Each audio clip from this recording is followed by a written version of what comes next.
नमस्कार दोस्तों, हम बात कर रहे थे डायरेक्ट इनडायरेक्ट की। हम सीख रहे थे कि कैसे डायरेक्ट फॉर्म में यदि हमारा कोई सेंटेंस दिया हुआ हो तो उसको इनडायरेक्ट फॉर्म में चेंज करा जा सकता है। इसी सीरीज में मैंने आप लोगों को कल की क्लास में बताया था कि यदि हमारे पास इंपेरेटिव सेंटेंसेज आते हैं, और इंपेरेटिव सेंटेंसेस कौन से होते हैं जिनमें हमें डायरेक्टली ये नहीं दिया हुआ होता कि जो इन्वर्टेड कोमा में हमारा सेंटेंस होगा उसका सब्जेक्ट और वर्ब, हेल्पिंग वर्ब वगैरह नहीं दी हुई होगी, उसमें डायरेक्टली हमारा सेंटेंस मेन वर्ब से स्टार्ट किया हुआ होगा।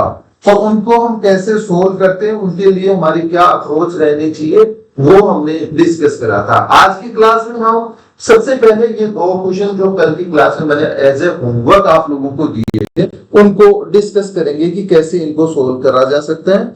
लेटर ऑन हम ये देखेंगे कि हमारे पास कहीं पे भी इंपेरेटिव सेंटेंस आए और लेट अस या लेट मी से स्टार्ट हो रहे हो, जब इन्वर्टेड कोमा वाला पोर्शन हमारे पास लेट अस या लेट मी से स्टार्ट हो रहा हो तो उनको कैसे हम सोल्व करेंगे, वो और उनका आंसर क्या होगा, वो सारी चीजें आज की क्लास में हम स्टडी करने वाले हैं। लेकिन उससे पहले सबसे पहले ये दो क्वेश्चन जो दिए गए आपके स्क्रीन पे, ये हम डिस्कस करना स्टार्ट करते हैं। देखिए पहले क्वेश्चन में क्या दिया हुआ है, She said do start at once. Do start at once. तो अब इसमें इसने कहा है किसी को, इसमें इम्फेटिक वे में हम इसकी बात करें तो यहाँ पे किसी को ये चीज कही गई है कि भाई तुम शुरू करो। तो इसको हम यदि कैसे चेंज करना हो, हमारे पास इनडायरेक्ट फॉर्म में इसको चेंज करना होगा तो कैसे करेंगे। देखिए हमारे पास subject as it is note down करिए। सी हमारा सब्जेक्ट है, सी एज इट इज आ जाएगा। फिर हम इसको आस्क से भी कर सकते हैं। कंजक्शन के तौर पे हम किसका यूज करेंगे, आस्क, आगे मी लगा दीजिए, कोई इशू नहीं है। कोई हमें ही, जब हम दो बंदों की बात कर रहे हैं तो हमारी एक इन्वॉल्वमेंट उसमें रहती है, इसलिए ऑब्जेक्ट के तौर पे हम मी का यूज कर सकते हैं। कंजक्शन इंपेरेटिव सेंटेंस में टू आएगा। आगे हम बात करें, he ask me to start at once, start at. अब डू हमारे पास ये वर्ब लगाने की जरूरत नहीं है, डायरेक्ट आप मेन वर्ब से कर सकते हो, हेल्पिंग वर्ब लगाने की जरूरत नहीं है। ठीक है, तो ये हमारा सेंटेंस बन गया। हो सकता है आप लोगों को लगे कि ये डू यहाँ पे लिखना है, बट ये डू नहीं आएगा। ठीक है, अब हम बात करते हैं क्वेश्चन नंबर 56 की। हमारे पास इसमें क्या कहा गया, He asked do not sleep in the class, ये कहा है। तो इसको हम यदि इनडायरेक्ट में चेंज करना है तो सब्जेक्ट को एज इट इज रखो, ही तो ऐसा कैसा जाएगा। आगे हमारे पास आस्क भी ऐसे का ऐसा सेम लिख दो। कंजक्शन के तौर पे इंपेरेटिव सेंटेंस होने की वजह से हमारे पास टू आएगा, लेकिन सेंटेंस नेगेटिव है तो उससे टू से पहले हम किसका प्रयोग करेंगे, नोट का प्रयोग करेंगे, नोट टू आएगा। ठीक है, यहां पे हम ऐसे नहीं लिख सकते, डू नोट नहीं लिख सकते, यहां पे नोट टू की बजाय हम डू नोट नहीं लिख सकते, हम नोट टू ही लिखना पड़ेगा, ये नहीं आ सकता। ठीक है, ये चीज याद रखिएगा। He asked not to sleep in the class, ये हमारा सेंटेंस बन गया इनडायरेक्ट फॉर्म में, not to sleep in the class. अब यदि मैं इसको फॉरबिड, यदि कोई मना कर रहा है उससे मैं बनाना चाहूं तो वो कैसे सेंटेंस बनेगा इसका, देखिएगा। फॉरबिड से हम इसको बनाते हैं, ही फॉरबिड। अब हमारे पास सिंपली यहाँ पे किसका प्रयोग हो जाएगा, पहले सबसे पहले बी का प्रयोग करो। यहाँ पे टू का प्रयोग होगा या नहीं होगा वो बताइए। टू का प्रयोग कभी भी नहीं होता, जब हमारे पास सजेस्टेड और प्रपोज्ड हम यूज में लेते हैं फॉरवर्ड की जगह, तब हम टू का प्रयोग कर सकते हैं, अदरवाइज टू का प्रयोग नहीं होगा। फॉरवर्ड मी, अब हमारे पास कंजक्शन के तौर पे क्या आ जाएगा, नोट टू, या फिर हमारे पास डायरेक्टली टू का प्रयोग करेंगे। इन दोनों में से बताइए कौन सा ठीक है। देखो ऐसी ही एरर दी भी मिलेगी, जो मैं यहाँ कह रहा हूं नहीं आएगा वो देखकर आप लोगों को पूछ लिया जाएगा कि क्या ये सही है या नहीं है। तो यहाँ पे हमारे पास नोट टू का प्रयोग नहीं होगा, डायरेक्टली कंजंक्शन टू का प्रयोग होगा। नोट क्यों नहीं आएगा, ये नेगेटिव सेंटेंस होते हुए भी यहाँ पे नोट क्यों नहीं आएगा, क्योंकि फॉरवर्ड के अंदर ही नोट छुपा हुआ है। जो हमारा फॉरवर्ड है वो नेगेटिव सेंटेंस है, सॉरी नेगेटिव वर्ड है, इसलिए हमारे पास आगे नोट का प्रयोग करने की रिक्वायरमेंट नहीं है। तो देखिए इसमें क्या आएगा, he forbade me to sleep in the class, sleep in the class. ये हमारा करेक्टली इनडायरेक्ट फॉर्म बन गया। होपफुली आप लोगों को समझ में आ गया होगा। अब हम बात करते हैं उन इंपेरेटिव सेंटेंसेस की जिनमें लेट अस या लेट मी से हमारा सेंटेंस स्टार्ट होगा। तो इसको लिखिए, हमारा कॉन्सेप्ट नंबर 9 के अंदर इसको हम स्टडी करने वाले हैं। कॉन्सेप्ट नंबर 9 हमारा क्या कहता है वो देखिए। यदि हमारे सेंटेंसेस लेट अस इंट्रो, जो हमारे इन्वर्टेड कॉमा में जो सेंटेंस है लेट अस या मी से शुरू हो तो उनको हम कैसे करेंगे। इनको बेसिकली ये सजेशन हो सकता है, ऐसे केस में ये सजेशन हो सकता है या फिर कोई प्रपोजल हो सकता है, या फिर हमसे परमिशन मांगी जा सकती है। तो ये याद रखना कि ये किस टाइप के क्वेश्चंस बन सकते हैं। लेट अस वाले, लेट अस या लेट मी से यदि हमारा सेंटेंस स्टार्ट हो रहा है इन्वर्टेड कोमा में, तो उस सिचुएशन में हमारे से सजेशन मांगा जा सकता है, प्रपोजल हो सकता है या परमिशन हो सकती है। अब इस केस में हम कैसे चेंजेस करते हैं, पहले थ्योरेटिकल पार्ट देख लीजिए, फिर हम एग्जांपल पे आते हैं। रिपोर्टिंग वर्ब को, यदि हमारे पास रिपोर्टिंग वर्ब है तो उस रिपोर्टिंग वर्ब को हम कैसे चेंज करेंगे। रिपोर्टिंग वर्ब को में हम प्रपोज, सजेस्टेड या रिक्वेस्टेड में चेंज करेंगे। रिपोर्टिंग वर्ब को किस में चेंज करेंगे, प्रपोज्ड, सजेस्टेड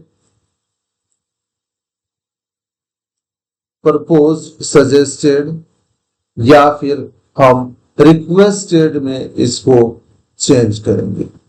प्रपोज, सजेस्टेड या रिक्वेस्टेड में उसको चेंज करेंगे। इसके अलावा कंजक्शन हमारा क्या रहेगा, ऐसे केस में कंजक्शन जो हमारा रहेगा वो रहेगा दैट। यदि लेट अस या मी से हमारा इन्वर्टेड कोमा में सेंटेंस स्टार्ट हो रहा है तो वहां पे रिपोर्टेड वर्ब हमारी प्रपोज, सजेस्टेड या रिक्वेस्टेड हो सकती है। कंजक्शन हमारा दैट रहेगा। यदि हमसे परमिशन पूछी गई है, परमिशन के लिए कंजक्शन टू का प्रयोग करा जा सकता है। कहीं पे भी परमिशन की बात आए, परमिशन के लिए, अनुमति के लिए, परमिशन के लिए जो कंजक्शन है, कंजक्शन टू का यूज किया जाता है। कहीं पे भी हमारे परमिशन मांगी जा रही हो तो वहां पे कंजक्शन कौन सा रहा हो, हम किसका यूज करेंगे, टू का यूज करेंगे। और हमारा जो लेट है, लेट से जो हमारा इन्वर्टेड कोमा में सेंटेंस स्टार्ट हो रहा है उसको शुड में बदला जाएगा। किससे बदला जाएगा, शुड से बदला जाता है। ठीक है, तो एक बार मैं रिवाइज करा देता हूं थ्योरेटिकल पोर्शन, फिर हम एग्जांपल्स में आते हैं। सबसे पहली चीज कि रिपोर्टिंग वर्ब है उसको हम प्रपोज रिपोर्टेड वर्ब में को हम किस में कन्वर्ट करेंगे, प्रपोज, सजेस्टेड या रिक्वेस्टेड में कन्वर्ट करेंगे। जैसे हमारे पास सेड दिया हुआ हो, सेड टू दिया हुआ हो, तो प्रपोज, सजेस्टेड या रिक्वेस्टेड से हम उनको रिप्लेस करेंगे। कंजक्शन दैट आएगा। कहीं पे भी यदि परमिशन की बात हो रही है तो उसके लिए कंजक्शन टू का प्रयोग हम करेंगे। और जो लेट है उसको हम शुड से चेंज बदलेंगे। ठीक है, होपफुली ये चीज आप लोगों को समझ में आ गई होगी। अब हम बात करेंगे इन पे बेस्ड कुछ क्वेश्चंस डिस्कस करते हैं। सबसे पहला क्वेश्चन रहेगा हमारा क्वेश्चन नंबर 57। इसमें क्या कहा गया है? I said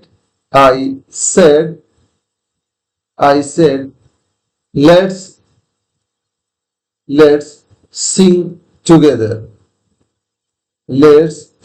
together.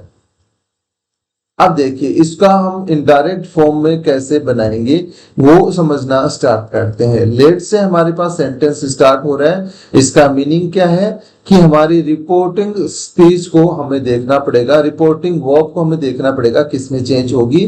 Let's Singh together, ये एक सजेशन हो सकता है, एक प्रपोजल हो सकता है। तो हम सेड को किसमें चेंज करेंगे? सजेस्टेड या प्रपोज्ड में चेंज कर सकते हैं। दोनों में से हम कोई सा भी यूज कर सकते हैं।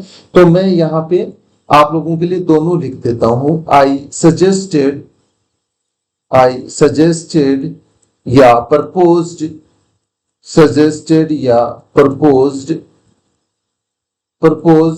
अब हमारे पास कंजक्शन क्या आएगा? कंजक्शन हमारे पास दैट आ जाएगा। आई सजेस्टेड और प्रपोज्ड दैट वी शुड। अब हमारे पास यहाँ पे वी लगाकर लेट को हम किससे रिप्लेस कर देंगे?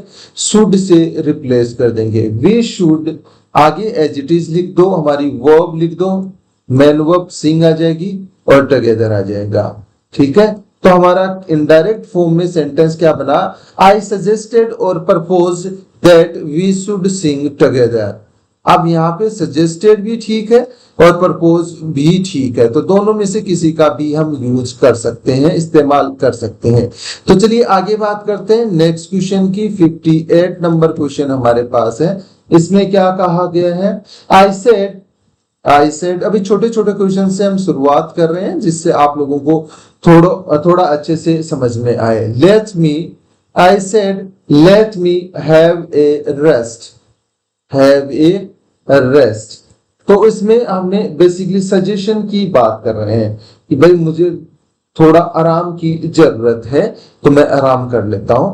तो इसमें हम क्या करेंगे, इसको कैसे चेंज करेंगे? देखिए सबसे पहले सब्जेक्ट को एज इट इज लिख दीजिए, आई आ गया। अब हमारे पास रिपोर्टिंग वर्ब है, सेड को हम किस में चेंज कर सकते हैं? सजेस्टेड में चेंज कर सकते हैं, सजेस्टेड। हाँ, अब सजेस्टेड के बाद में हम किसका यूज करेंगे? हम कंजक्शन दैट का प्रयोग करेंगे। I suggested that. अब हमारे पास यहाँ पे क्या आया है? यहाँ पे हमारे पास लेट मी आया है, तो मी को हम किस में कन्वर्ट कर देंगे? यहाँ पे मी को हम कन्वर्ट कर देंगे आई में। इसका सब्जेक्टिव फॉर्म क्या बनेगा? मी हमारे पास ऑब्जेक्टिव केस में है, इसका सब्जेक्टिव केस क्या बनेगा? आई बन जाएगा। और साथ में लेट को हम किससे रिप्लेस करेंगे? शुड से रिप्लेस करेंगे। तो I suggested that I should have a rest. ये हमारे पास करेक्ट इसका क्या बन गया? इनडायरेक्ट फॉर्म बन गई। चलिए नेक्स्ट क्वेश्चन की बात करते हैं। क्वेश्चन नंबर हमारा 59 नंबर रहेगा। बहुत ही प्यारा सा क्वेश्चन है। इसमें हमारे पास क्या दिया हुआ है? 59 में हमारे पास दिया हुआ है he said let's go there. ये एक छोटा सा क्वेश्चन है बट काफी अच्छा क्वेश्चन है। देखिए इसमें हमारे पास क्या है? He said let's go there. ठीक है, तो चलिए इसको हम इनडायरेक्ट फॉर्म में कन्वर्ट करना सीखते हैं। सबसे पहले सब्जेक्ट को एज इट इज लिखो। हमारे पास सेड है, सेड को हम किस में कन्वर्ट कर सकते हैं? हमारे पास सजेस्टेड या प्रपोज में कन्वर्ट कर सकते हैं, क्योंकि आगे पढ़ोगे लेट्स गो देयर, वहां चलते हैं। ये एक सुझाव भी हो सकता है, सजेशन भी हो सकता है। तो हम सजेशन में इसको कन्वर्ट कर देंगे, यहाँ पे सजेस्टेड आ जाएगा। आप प्रपोज्ड भी कर सकते हो, ही सजेस्टेड। अब हमारे पास कंजक्शन लिखो, सजेस्टेड दैट। अब हमारे पास let's go there.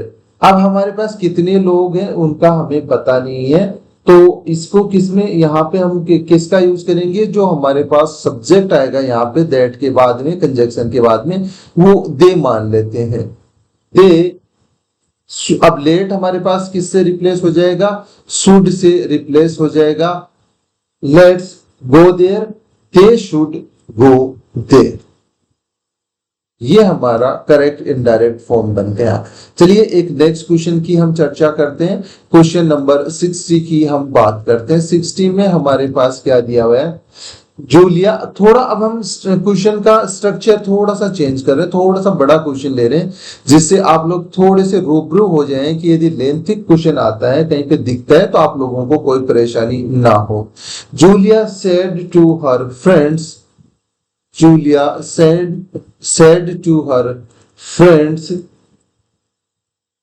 Inverted comma में लिखिए, let's go on a picnic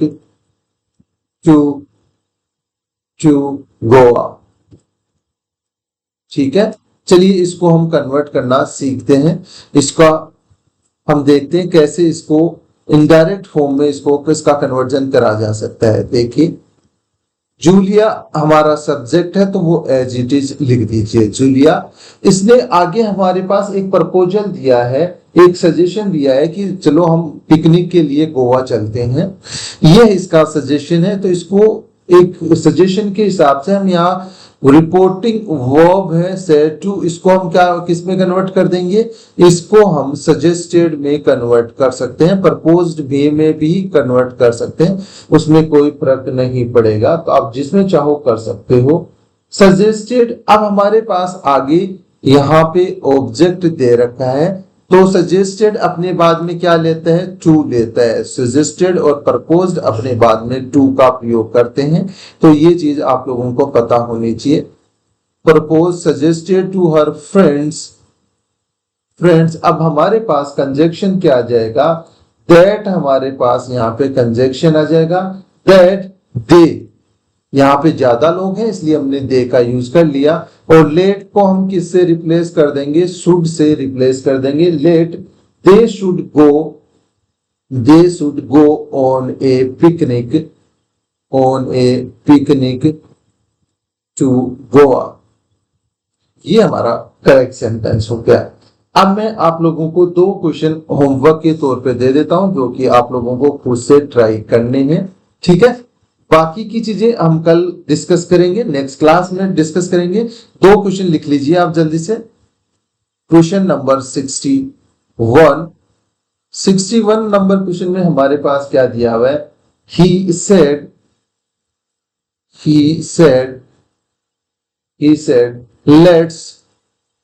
let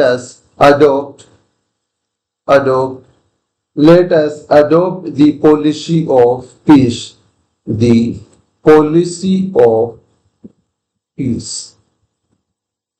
ये हमारा सेंटेंस हो गया। इन्वर्टेड कॉमा को क्लोज कर दो, इसको आप लोग करिए। नेक्स्ट क्वेश्चन लिखिए 62 नंबर क्वेश्चन। इसमें हमारे पास क्या कहा गया, the captain said, inverted comma में लिखिए, let us play a friendly match. Let's play a friendly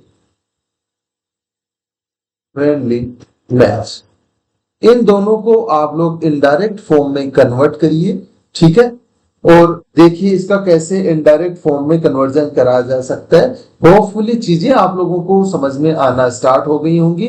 तो मुझे नहीं लगता कि इस क्वेश्चन को करने में, इन दोनों क्वेश्चंस को करने में आप लोगों को कोई तकलीफ होगी, कोई परेशानी होगी। तो इनको करने का प्रयास करिए और बाकी की चीजें हम डिस्कस करेंगे नेक्स्ट क्लास में।